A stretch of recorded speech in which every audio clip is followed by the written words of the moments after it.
గేట్లన్నీ మూసేసి ఉంటాయని రకరకాల ప్రచారం చేస్తున్నారు. మా గేట్లు ఎప్పుడూ తెరిచి ఉంటాయి. నెల్లూరులో ఎవరైనా రావచ్చు.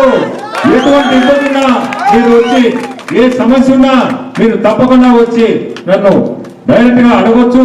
మీకు ఎలాంటి ఇబ్బంది ఉండదు. ఇంకా మీరు ఇబ్బంది పడేది అటువంటి వ్యక్తితో. అతను నెల్లూరు జిల్లా వాసి ఉండొచ్చు, కానీ ఉండేది ఢిల్లీలో. ఇవన్నీ మీరు గుర్తుపెట్టుకోండి. ఎప్పుడు కూడా ప్రజా మనిషిని నేను, ప్రజల్లో ఉండే మనిషిని నేను. మీకు ఎందుకు చెప్తున్నా అంటే ఇవన్నీ మీ అందరికీ తెలీదు. ఈ నా సేవలు తెలియవు. ఏదో మాట్లాడేస్తే అవే అనుకుంటారేమో. మనం చేసే సేవలు మీరు ఒకసారి ఎవరైనా ఒక 10 మంది గ్రామాల నుంచి రాండి నెల్లూరుకి.